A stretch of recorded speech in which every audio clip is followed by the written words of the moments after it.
Hello everyone, welcome back my channel Reema aspirant life में। आप सब कैसे हैं? आई होप कि आप सब बहुत अच्छे होंगे, मस्त होंगे। आपकी स्टडी भी अच्छी चल रही होगी। जैसे कि बहुत से लोगों ने मुझसे क्वेश्चन किया कि आपकी स्ट्रेटजी क्या है, आप किस हिसाब से मतलब कैसे अपनी स्टडी कर रही हैं। और जो मतलब कि अभी फ्रेशर हैं या अभी मतलब स्टार्ट किए हैं या स्टार्ट ही नहीं किए हैं, तो वो कैसे तैयारी करें कि उनकी जो है पूरा सिलेबस हो जाए, मतलब एग्जाम तक। ये मान के चलिए कि हमारे पास दिसंबर ये मान के चलिए कि दिसंबर में एग्जाम हो सकता है। तो उस हिसाब से हमारे पास समझ लीजिए 2 महीने हैं। तो ये तो जो सितंबर का मंथ है तो 2-4 दिन है। तो इस हिसाब से अगर हम इस हिसाब से हम अगर कैसे स्टडी करें कि हमारा सिलेबस टाइम से कंप्लीट हो जाए, तो उसी के ऊपर मैं आज वीडियो बनाने जैसे कि बहुत से लोगों का सवाल था कि आप कितने घंटे पढ़ती हैं? हमेशा इसी यही मतलब रहता है। कमेंट में लोग करते हैं कि आप कितने घंटे पढ़ती हैं और कैसे पढ़ती हैं, आप पहले कौन सा अब सब्जेक्ट पढ़ना स्टार्ट करती हैं। तो जो बहुत से ऐसे कमेंट हैं बार बार आते हैं और कमेंट में जवाब देना थोड़ा मुश्किल हो जाता है। मतलब एक ही चीज का कमेंट बार बार लोग पूछते हैं ना।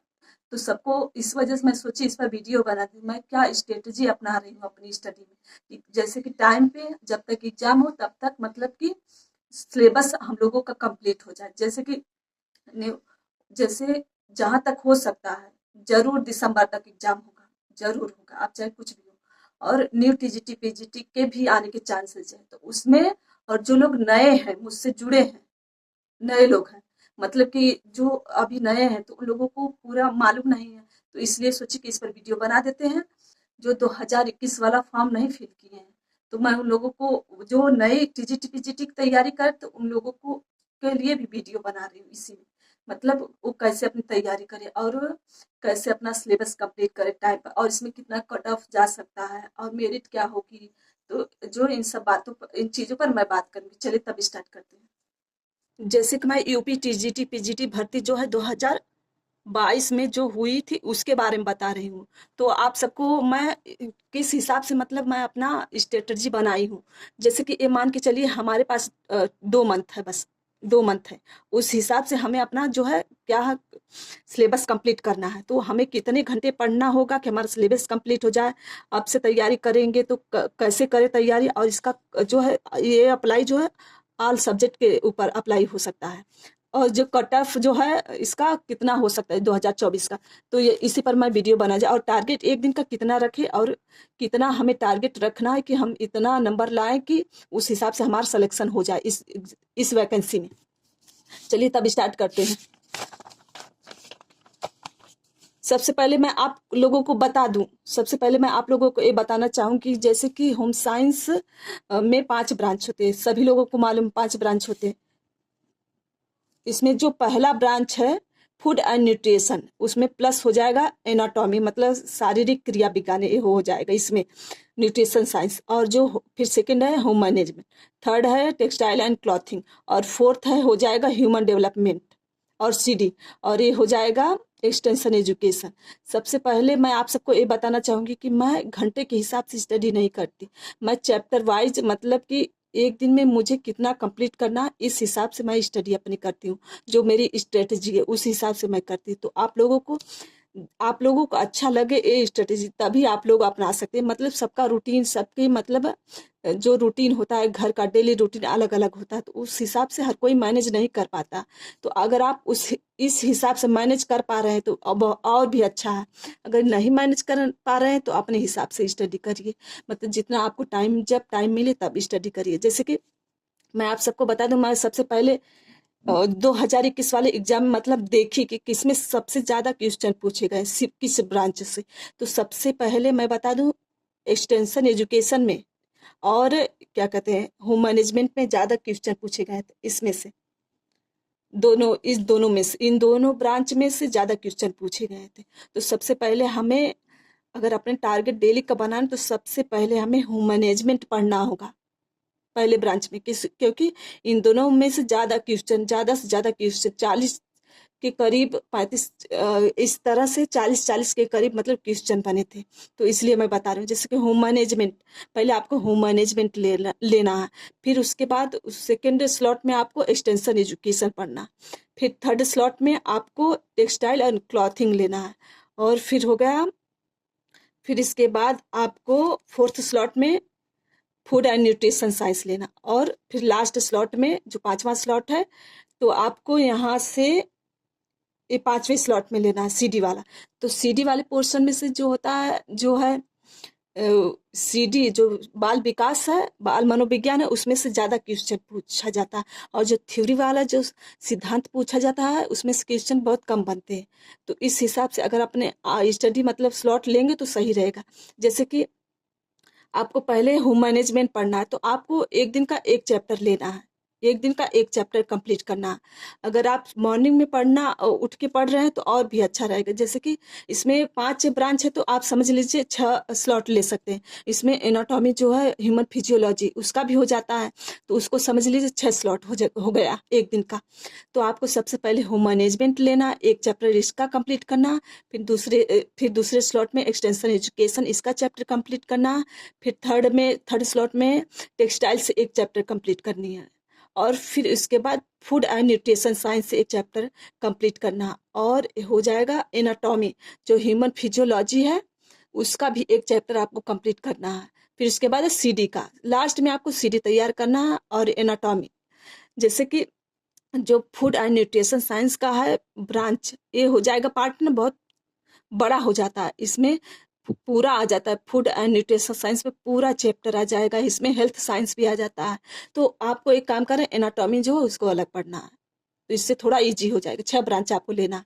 तो आपको सबसे पहले मॉर्निंग में उठना पड़ेगा। मॉर्निंग में एक ब्रांच अगर आपने 2 घंटे का कंप्लीट कर लिया, तो आपको फिर उसके बाद आप अपने जो घर का काम है, अगर मतलब जिसके पास काम नहीं है, जो नहीं करता मतलब कि घर का काम, जिसको मतलब जो घर वाले उनको मतलब टाइम देते हैं पढ़ने के लिए, तो उन लोगों को बस यही करना चाहूँगी कि वो चाहे तो 9 बजे तक तो अपनी स्टडी कर सकते हैं, 4 बजे से उठकर, तो उनके पास टाइम ही टाइम है। और जिनको नहीं मिलता है तो मॉर्निंग में उठेंगे, तो अगर 4 बजे से उठेंगे तो उनके पास 2 घंटे टाइम मिल जाता है बिना कहे, 2 घंटे टाइम मिल जाएगा। फिर एक तो स्लॉट ऐसे कंप्लीट हो जाएगा, और फिर सारा काम करने के बाद घर का, फिर उसके बाद आपको सेकेंड स्लॉट लेना, एक्सटेंशन एजुकेशन। आपको दोपहर में 3 स्लॉट कंप्लीट करना है, ये एक्सटेंशन एजुकेशन करना है, फिर टेक्सटाइल करना है, और साथ इसके साथ ये वाला न्यूट्रिशन साइंस का करना है, न्यूट्रिशन साइंस का करना है। तो इसको कंप्लीट करने के बाद तीनों तीनों एक कंप्लीट करने वाले दोपहर में 3 स्लॉट लेना है, 3 कंप्लीट हो जाएगा तो शाम के लिए आपको 2 स्लॉट बचेगा, एक ए बचेगा एनाटॉमी वाला, और ए बचेगा सीडी वाला। तो इसको आपको शाम को कंप्लीट करना है, रात में मतलब कंप्लीट करना है। तो इस हिसाब से अगर आप कंप्लीट करेंगे, मतलब कि अपना डेली का एक चैप्टर कंप्लीट करेंगे, आपका समझ लीजिए 50 दिन लगेगा, इससे ज़्यादा टाइम नहीं लगेगा। मंथ मतलब ये समझ के चलिए कि दिसंबर में एग्जाम होगा, इस हिसाब से अपन ऐसे करेंगे तो आपका चैप्टर जो है, आपका सिलेबस जल्द कंप्लीट हो जाएगा। तो इस हिसाब से पढ़िए तो सही रहेगा। मैं यही रूटीन जो है स्ट्रेटेजी डेली का करती हूँ, इतना ही टारगेट। मैं 6 स्लॉट पढ़ती हूँ। और कुछ लोग पूछेंगे कि आप जीएस भी पढ़ती है, जैसे कि मैं जीएस आने वाले जो हैं TGT PGT, new TGT PGT आएंगे उसके लिए, और जो एलटी ग्रेड उसमें जीएस आता है। तो ये जो 2022 का, इसमें जीएस नहीं आएगा। सबको एक बात बता दूं, जीएस नहीं आएगा। जो नए लोग हैं वो कंफ्यूज हो गए, मतलब जो 2000 ये वाला नहीं भरेंगे 2022 का, तो वो सब जानने मतलब उनको समझ में नहीं आ रहा होगा कि आएगा कि नहीं आएगा, मतलब कि जीएस क्यों पढ़े। तो मैं बता दूं, जीएस जो न्यू आएगा टीजीटी पीजीटी उसमें आएगा, जीएस और रियलिटी ग्रेड में। तो इन दोनों की तैयारी जो है, तैयारी कर रही हूँ मैं इन तीनों की। मैं जैसे कितने समय और कितने घंटे पढ़े, जैसे कि मैं बता दूं, मैं कोई घंटे के हिसाब से नहीं पढ़ती। मैं जब से पढ़ रही हूँ, हर कोई मुझसे पूछता है आप कितने घंटे पढ़ती, कितने घंटे। घंटे मायने नहीं रखते, घंटे मायने हम नहीं रखते, मायने रखते हैं कि आपने कितना कंप्लीट किया है एक दिन में। तो इस हिसाब से मैं स्टडी करती हूँ। मान के चलिए 2 मंथ, मतलब 2 मंथ मान के चलिए आपके पास टाइम है, 2 मंथ है, तो इसमें आपको 50 दिन में अपना सिलेबस पूरा कंप्लीट करना है, चाहे कुछ भी हो।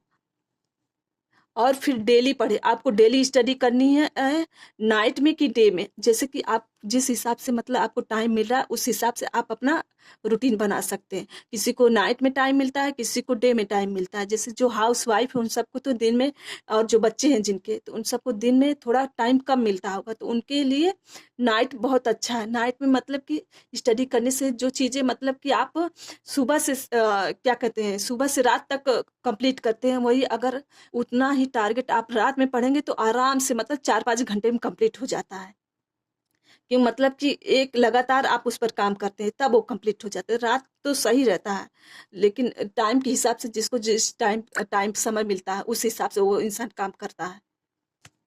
जैसे टारगेट, टारगेट हमें कितने नंबर का मतलब लेना है। जैसे कि इस वैकेंसी 2022 की वैकेंसी में मतलब कंपटीशन बहुत तगड़ा है। आप उस हिसाब से आप समझ आइए कि आपको अपना बेस्ट देना है।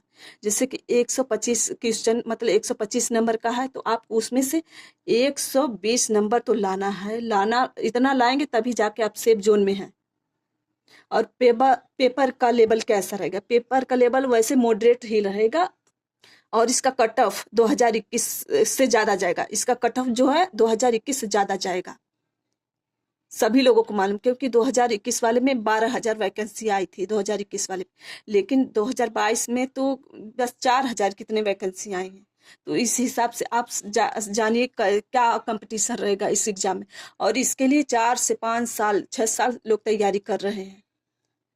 तो जैसे कि 2021 में कितना कट ऑफ गया था, जैसे जनरल जो थे उनका 95 था, होम साइंस की बात मैं कर रही हूँ, और ओबीसी में 92, जो एससी थे 83, और ईवीएस वालों का, ईडब्ल्यूएस वालों का 90 नंबर था। तो इस हिसाब से जो कट ऑफ जो है इतना गया था, लेकिन मेरे हिसाब से कट ऑफ जाएगा 100 से ऊपर जाएगा। तो आपको उससे ज़्यादा नंबर लाना है बिना कहे। और सिलेक्शन क्यों जरूरी है, इसमें सिलेक्शन क्यों जरूरी है, आपके लिए क्यों इम्पोर्टेंट, मैं इसलिए कह रही हूँ कि इसमें जीएस नहीं आएगा, जीके जीएस नहीं आएगा। इससे आपको इतना मालूम होता है कि जब सब्जेक्टिव रहता है तो उसी हिसाब से आप तैयारी करते हैं, तो आपको मालूम होता है कि हमें इतने इतनी सारी चीज़ों में हमें अपनी स्टडी करनी है, इसी में से तो आपको इतना कंफर्म हो जाता है। लेकिन जीएस, जीके और जीएस में आपको समंदर है, समंदर में जैसे मोती ढूंढने के बराबर होता है, कहाँ से पूछ दे कुछ पता नहीं। और जीके जीएस जो है न्यू टीजीटी पीजीटी में आएगा, तो इसलिए मैं बहुत से लोगों ने इस पर क्वेश्चन किया है। आगे और टफ हो जाएगी भर्ती, मतलब अगर आप आगे इसका कंपटीशन और बढ़ जाएगा, क्योंकि जीके जीएस भी आएगा, और जो है बच्चे जैसे कि इसकी तैयारी 25 से ऊपर के बच्चे कर रहे होंगे, लड़के लड़कियां कर रहे होंगे, 30 भी हो गया होगा, 35 भी हो गया होगा, तो उनका आईक्यू लेवल जो है उस हिसाब से नहीं काम करता। अगर जो अब के बच्चे हैं, जो नए बच्चे आए हैं इस फील्ड में, वो मार की बाजी ले जाएंगे।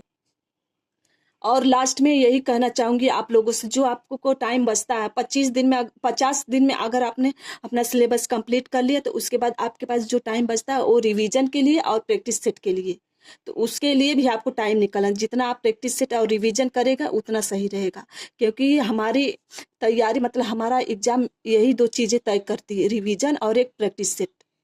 हम कितना भी पढ़ लें, लेकिन अगर रिवीजन प्रैक्टिस सेट नहीं करेंगे तो हमारा सिलेक्शन नहीं हो पाएगा। तो आप लोगों को इस हिसाब से अपनी स्टडी करनी है।